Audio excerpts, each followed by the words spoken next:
सुप्रभात बच्चों। प्रस्तुत है आज दिनांक 14/9/2020 का कार्यपत्रक। यह कार्यपत्रक हमारी पाठ्य पुस्तक क्षितिज भाग 2 के सूरदास के पद नामक पाठ पर आधारित है, जिसके लेखक श्री सूरदास जी हैं। तो आइए पढ़ते हैं आज का कार्यपत्रक। बच्चों, पिछले कार्यपत्रकों में हमने सत्र 2020-21 के सीबीएसई के पाठ्यक्रम में शामिल क्षितिज भाग 2 के पद्य पाठों पर आधारित कार्यपत्रकों का अध्ययन किया। उम्मीद है कि आप पाठ्यक्रम में शामिल अपनी पाठ्यपुस्तक क्षितिज भाग 2 के सभी पद्य पाठों को पढ़ लिया होगा और समझने का प्रयास किया होगा। इस आधार पर सूरदास के पद पाठ के अभ्यास कार्य के महत्वपूर्ण प्रश्नों का उत्तर लिखिए। आइए पढ़ते हैं। पहला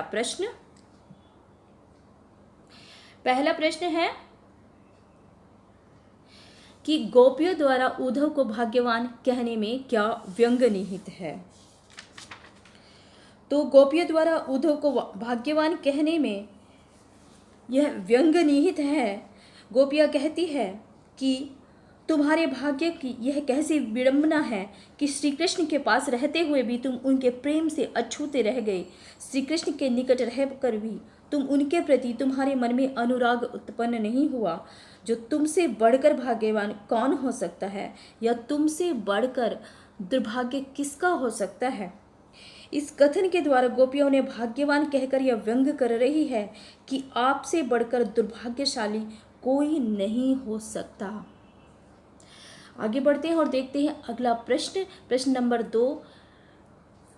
उद्धव के व्यवहार की तुलना किस किस से की गई है। तो उद्धव के व्यवहार की तुलना कमल के पत्तों और तेल की मटकी से की गई है। जिस प्रकार कमल का पत्ता जल में रहता है, लेकिन उस जल का एक भी धब्बा नहीं लग पाता, और तेल के मटकी को पानी में लटकाए रहने पर भी उस पर जल की एक बूंद भी नहीं ठहर पाती, ठीक उसी प्रकार उद्धव कृष्ण के समीप रहते हुए भी उनके आकर्षण तथा प्रेम बंधन से सर्वथा मुक्त रहे हैं। आगे बढ़ते हैं और देखते हैं अगला प्रश्न है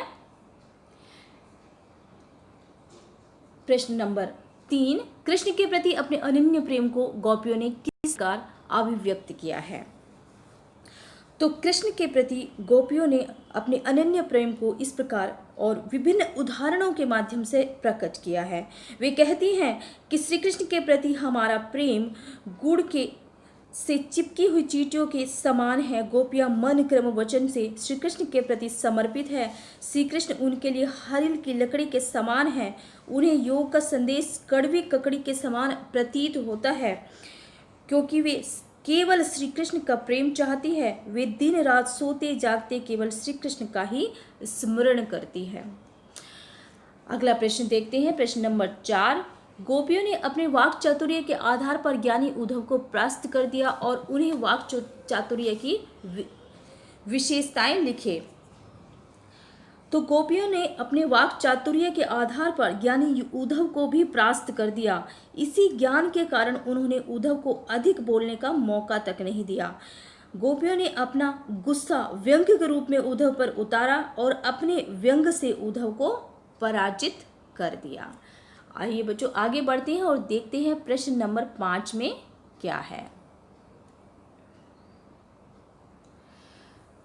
तो प्रश्न नंबर 5 में है कि संकलित पदों को ध्यान में रखते हुए सूर के भ्रमर गीत की विशेषताएं लिखिए। सूरदास के पद हम जानते हैं कि भ्रमर गीत से संकलित किए गए हैं, तो उनकी विशेषताएं हमें बतानी हैं। तो संकलित पदों में गोपियां अत्यंत निर्भीक, स्वाभिमानी, हंसमुख हैं। उनमें नारी सुलभ लज्जा की अपेक्षा चंचलता अधिक है। वे उद्धव से बिना किसी संकोच के बातचीत ही नहीं करती, वरन अपने वाक चातुर्य का परिचय भी देती हैं। वे प्रेम की सामाजिक पारिवारिक मर्यादाओं का विरोध करने में तनिक भी नहीं झिझकती। तो आइए आगे बढ़ते हैं और देखते हैं आज की गतिविधि। तो आज की गतिविधि है कि जिस प्रकार उद्धव को गोपियाँ अनेक प्रकार के तर्क देती हैं, वैसे ही आप अपने जीवन की किसी एक घटना का उल्लेख कीजिए जिसमें आपको अनेक तर्क देने पड़े। बच्चों, हमारे जीवन में अनेक बार इस तरह की स्थितियाँ आती हैं जब साबित करने के लिए हमें अनेक तर्क देने पड़ते हैं, तर्क के आधार पर उसको सच साबित करना पड़ता है, या अपनी बात को कहने के लिए उसको सच साबित करने के लिए हमें अनेक तर्क देने पड़ते हैं।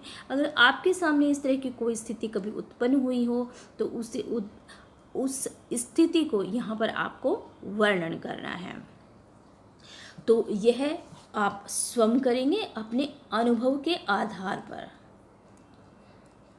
तो सभी बच्चे इस प्रश्न का उत्तर स्वयं करें। आइए आगे देखते हैं। आगे सभी बच्चों के लिए एक कोविड-19 से संबंधित एक संदेश कि कोविड-19 के विरुद्ध लड़ाई में सुरक्षित रहने के लिए मास्क पहनें। तो पिछले संदेश में जो संदेश हमें प्राप्त हुआ था उसके अनुसार हमें रोज हाथ धोना था, अपने हाथों की सफाई रखनी थी, और ये जो आज संदेश प्राप्त हुआ है उस संदेश के अनुसार हमें इस लड़ाई में सुरक्षित रहने के लिए मास्क पहनना जरूरी है। तो मास्क अवश्य पहनें, और अगर आपको कोई मास्क के बिना दिखाई देता है तो उनको भी ये सूचना दें कि कोविड-19 के विरुद्ध लड़ाई में हमें मास्क पहनना बहुत ही ज़रूरी है। तो बच्चों, आशा है कि आज का कार्यपत्रक आपको समझ आ गया होगा और आप इसे भलीपूर्वक कर सकते हैं। तो आज के कार्यपत्रक में इतना ही। मैं मिलती हूँ आपको अगले कार्यपत्रक में। तब तक के लिए आप पढ़ते रहिए और स्वस्थ रहिए।